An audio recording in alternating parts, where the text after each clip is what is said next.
Hey guys, welcome to Amity Tracks. We're going to be looking at something a little bit different in this episode. We usually focus on the music on these records, but I want to look at the visuals today. Got to look at album covers. 'Cause, one of the many joys of getting into vinyl versus CDs or cassettes or streaming or whatever is you have this canvas. You have this big album cover where you can put striking images, sometimes not so striking images, and I mean it's part of the package. Think about it. Before you even put the record on and hear the music, your first impression is made by what you see. You see that record, and I'm sure some of you guys, you get shop for vinyl long enough. Some of you guys have had that experience where you see something and it just the cover looks so striking. That can be enough sometimes to maybe, I'll take a chance. See what that's intriguing. I wonder what that music is.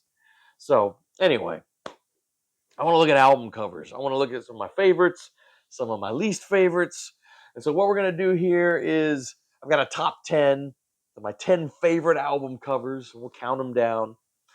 And I mean, you can't pass this up, obviously. So after that, I'll show you my least favorite album covers, the ones I think they're pretty bad.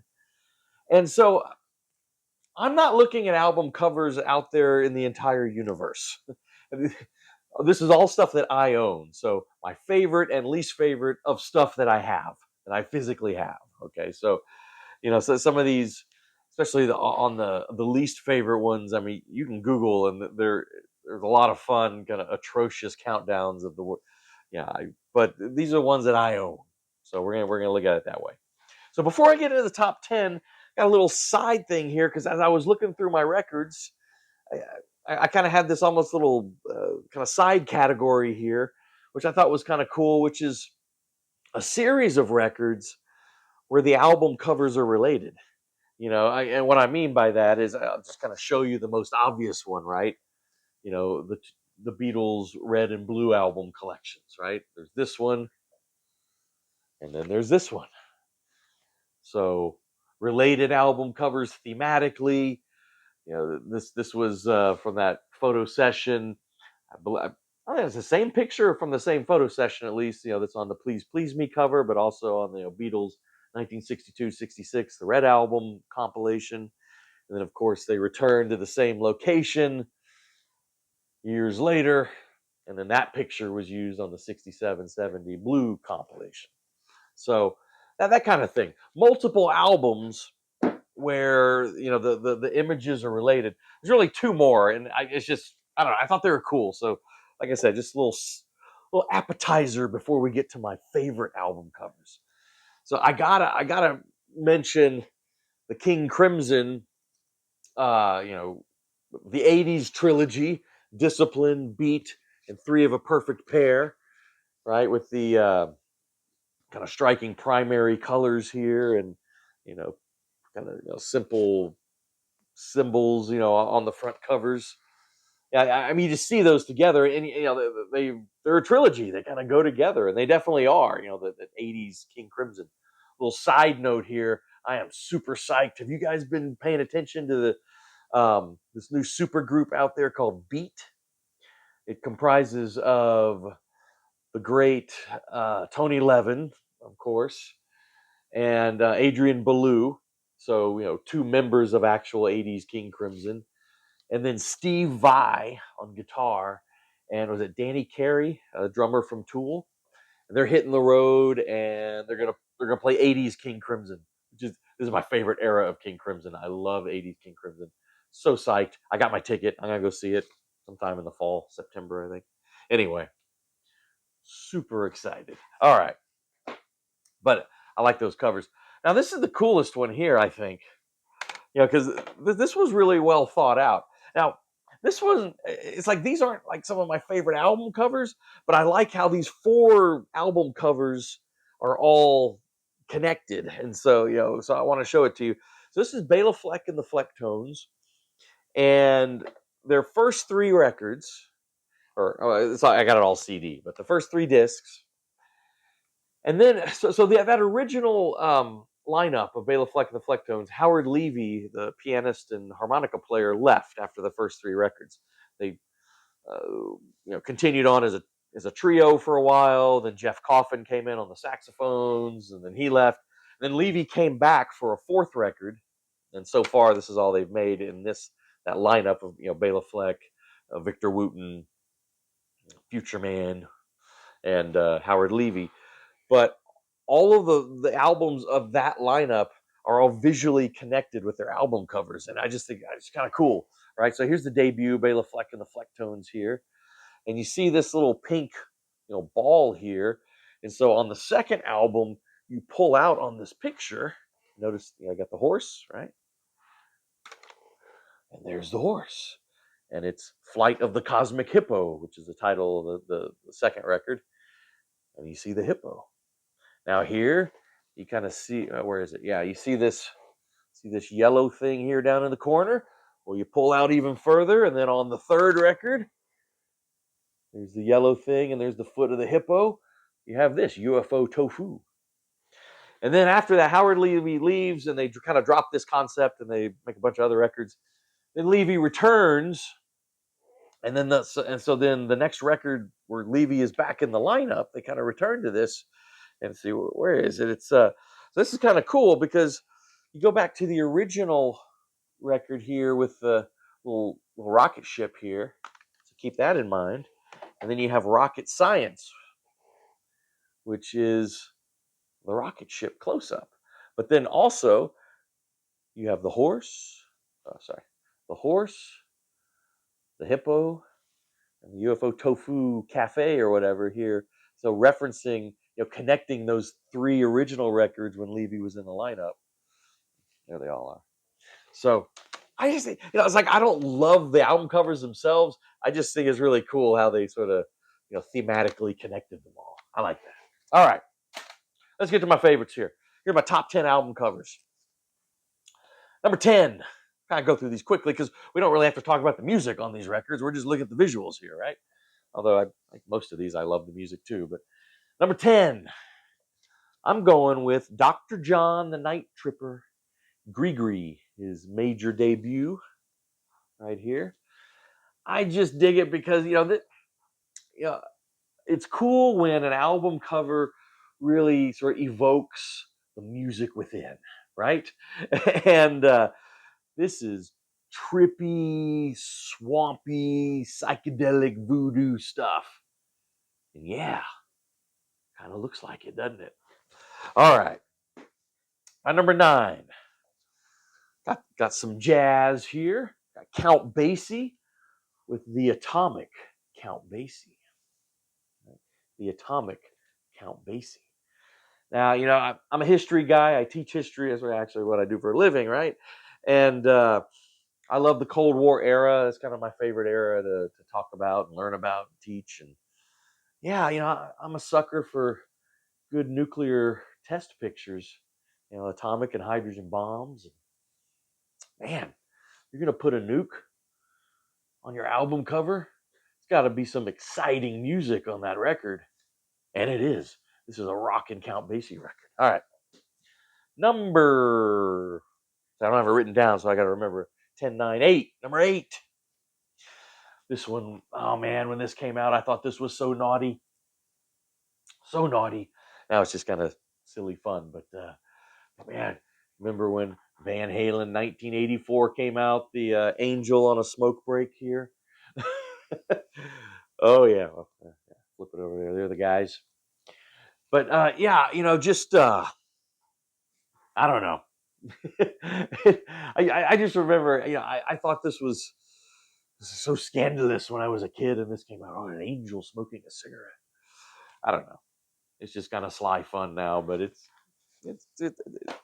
a fun one. All right, number 10, 9, 8, 7. Number 7 is a compilation, but a legendary compilation, one we've talked about multiple times on this channel. But I love the album art, and I think it does evoke, the excitement of music within. Talking about the Nuggets collection, the classic Nuggets original artifacts from the first psychedelic era in 1965, 1968. Yeah, so the Nuggets collection. And yeah, I mean, this is psychedelic kind of garage rock. And I mean, just look at that. It looks fun, doesn't it? Looks like it's a good time. All right. Coming in 10, 9, 8, 7. So where are we at? 6 now, I believe. 3, 4, 5. Yeah, number 6. Got the Grateful Dead here. Now this is kind of funny because I've got the Grateful Dead here in my favorites, but I'm also going to show you a Dead album cover of my least favorites. So, it goes both ways, guys. But yeah, this is Grateful Dead is the official title. Skull and Roses sometimes is what this is called, and there's another sort of alternate title that I can't really say the name here for because it's a family show, right? But now it's cool. Folds out, the big skeleton and the roses. I don't know. It's just like it's just cool, sort of evocative. Yeah, I like it. Grateful Dead had some good album covers, especially kind of their earlier ones. American Beauty, I didn't pull that down, but American Beauty is real nice. Yeah, just some good stuff. But don't get too excited, Grateful Dead, because you're going to be in the least favorite list too. All right, number 5 here. This is just super cool because this band is super cool. ZZ Top, Eliminator. I mean, just iconic, classic album cover. Kind of the great logo here, and then the classic car. And you remember those great music videos that accompanied a lot of these hits on this record, and afterwards, just the '80s, man, cars and chicks.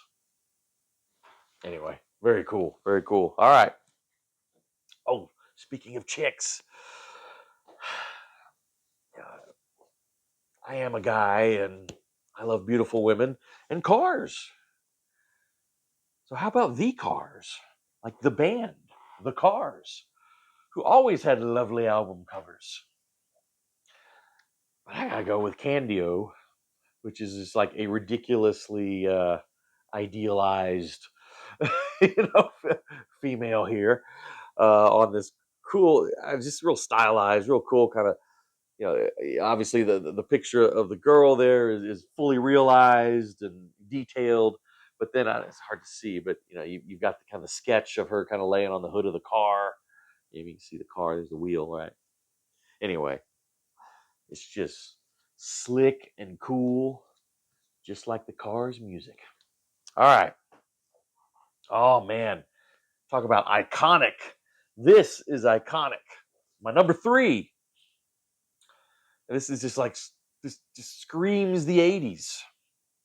And I love this record too. This record is so good. So good. Not just the hits, the whole thing. But yeah, Duran Duran Rio. I mean that was it Vargas? No, not I've drawn a blank on the dude who anyway, real stylized there. The dude who did this iconic artwork here. God, what's that guy's name? Drop it in the comments if you know it. I'm just drawing a blank on the guy's name. Anyway, iconic artwork. And again, just so evocative of the style, of the music within, because this is just a classic record of the '80s. They're the guys all dressed up and stylish, right? But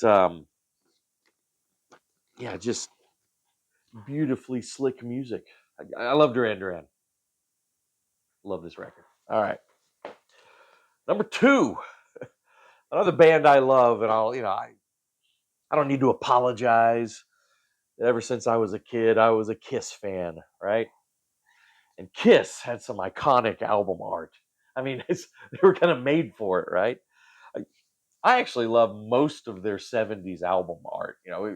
Forget the music and all that, just the album art. But I think Rock and Roll Over it's so.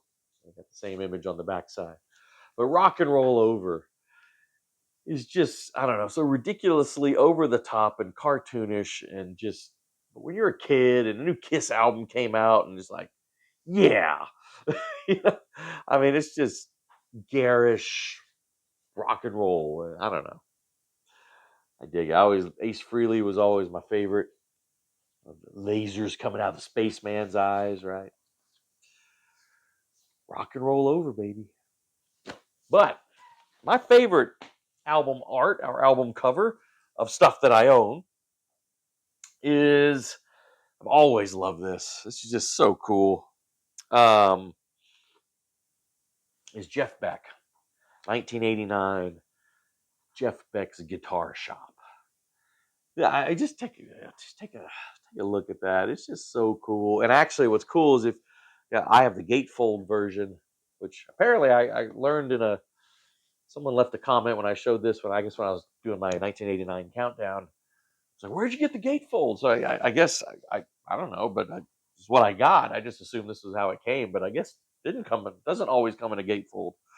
Um, but it's awesome because the gatefold is just a bigger, more expanded version of that cover, and actually has more detail, and it's just so cool, so cool.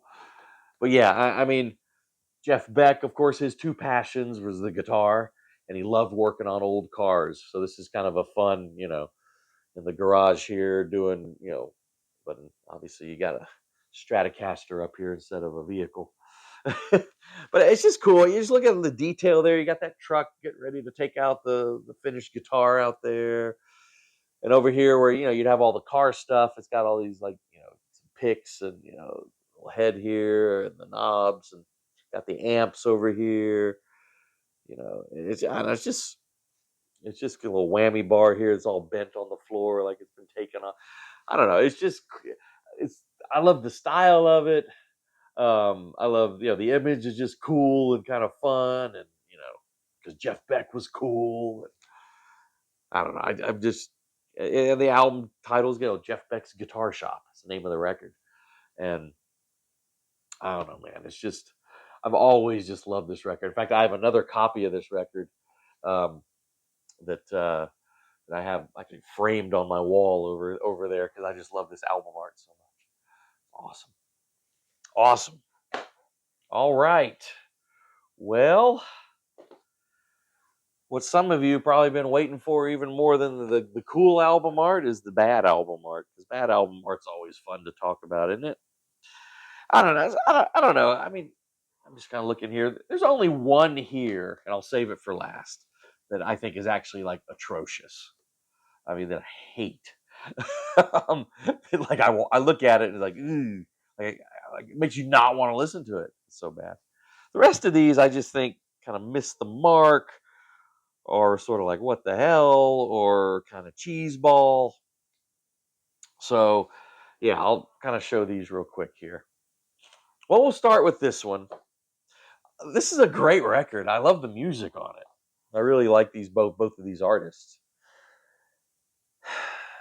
But this, I mean, it doesn't look rock and roll. First of all, and this record's a little more subdued, a little more kind of folkish rock, but whatever. It doesn't look anywhere near rock and roll. I look at this album cover, and what I see is like your uncle and his partner, who maybe live in Hawaii, and you don't see them very often, but they're cool dudes. You love your uncle and his partner, and they're great. And so you have like a nice picture of them, like on your mantle or something. You don't get to see them very often, but they're cool. That's what I think of when I see this. Am I right? I mean, am I right? David Crosby, Graham Nash, Wind on the Water. It's a little bit better on the backside. Uh, it's just, I don't know. And like I said, I love this record. Yeah, actually, I really do. I mean, I love the music on this record. It's a really good record. Along those similar lines, the description I gave you. But maybe instead of, this isn't Hawaii, maybe your uncle and his partner live in New York City. Simon Garfunkel, greatest hits. All right, I'm not done with Crosby and Nash here. because now we got Crosby, Stills, and Nash. This is a bad album cover. Live It Up. It's not a great record either, but Crosby, Stills, and Nash, Live It Up. I mean, what the hell's going on here? I guess you got the moon, and then the Earthrise here. But then you got, these look like telephone poles because you got little dudes attached like they're doing repair work on telephone poles. But then at the end, they're kind of like skewers, and you got these hot dogs there. And supposedly they were, I don't even know if that's true. I don't know. On the back side, you got some astronauts eating some dogs from a hot dog stand. This one's always just kind of bothered me. Now, this is Bill Evans, the great jazz pianist Bill Evans, who actually I've been getting into so much lately. I love Bill Evans. Maybe I'll do a whole video. We don't do jazz much. I'll do a whole video on some of this new Bill. I say new for me, like Bill Evans stuff that I've just been really diving into. But I've had this record forever, and I don't like the album art. Now, to be fair to Bill, I don't think Bill Evans had anything to do with the album art. This is probably it's had to be the record company that put it together. The album title is not great. Everybody digs Bill Evans, and do they? And all you have is just these quotes from Miles Davis, George Shearing, Ahmad Jamal, and Cannonball Adderley, just singing the praises of Bill Evans. I don't know. It's kind of like, it's great music. The music will sing the praises. I don't know. I don't need like these quotes advertising how great Bill Evans is. I know how great Bill Evans is. Anyway, like I said, I don't blame Bill. I don't think he was involved in the album art, but man, I just never liked this album art.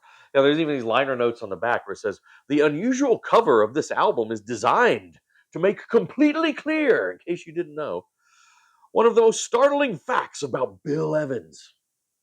That this extraordinarily talented young pianist, although still virtually unknown to the jazz public, is already the object of a truly amazing degree of admiration and respect on the part of some of the most highly regarded of today's jazz musicians. Just kind of laying on a little thick, I think. This one, I don't know. Some people like this one. Many people are divided on this. I just don't like this one. How about Paul McCartney? The spilled cherries. I like the back. That's a great picture. That should have been the cover. I think the front cover. That's a cool picture of Paul. But yeah, I don't know. I know it's kind of artsy. I just think it's kind of dumb. All right, 3 more. The rest of these are CDs. I'll show you these next 2 pretty quick, and then I'll show you my least favorite album cover of all that I own. But before we get there, I've shown this before, but Bruce Springsteen's Working on a Dream not only is his worst album art, I think this is his worst album. You go watch my Springsteen week, his countdown. Yeah, just kind of Velvet Bruce. I don't know what's going on there. It's pretty bad. And I promised you, even I had the Grateful Dead in my top 10 countdown of favorites. But man, you guys can't get away with this. Grateful Dead Go to Heaven in their sort of white leisure suits. I mean, yeah, it was kind of the hazy. I mean, I know it's the times. It's 1980 when this came out, but come on, guys. Come on. Okay. My least favorite of everything I own. I hate this. I hate this album cover. And I love this artist. And this artist was, often, very, very concerned with visuals as well as the music. He was the whole package. Now, I think we can maybe let him slide a little bit because this was released posthumously. So this was put out after he died. So maybe, he had nothing to do with approving this image. I hope not. I hope he didn't prove it ahead of time or something. But so that's the only saving grace here is maybe he had nothing to do with the decision making here. But this was an album that he had recorded, but then was kind of shelved and wasn't released, and then it was put out after he died. This is David Bowie and Toy. Just, take a second or two. The baby, but in superimposed this very strange facial expression of Bowie. I just think it's creepy, and it's like, no. Look at that. Just look at it. I mean, he's coming for you. He's coming for you. He's coming for you. Yeah. Yeah. It's a cool record, actually. I mean, for as far as posthumous shelved records go, it's good stuff on there. Whew. That makes me not want to listen to it. I hate that album art. All right. Well, that was fun. So let's hear it. You guys, well, one, you agree with my choices? And then what do you got? Let's hear it in the comments. What are some of your very favorite album covers you think are the coolest? And then what do you think is some of the worst? Let's discuss album art in the comments. That would be fun. Well, thanks for watching, guys. Please do subscribe to the channel, hit the bell for notifications, like the video, share the videos. All that stuff really helps us out. And we'll see you next time on Amity Tracks.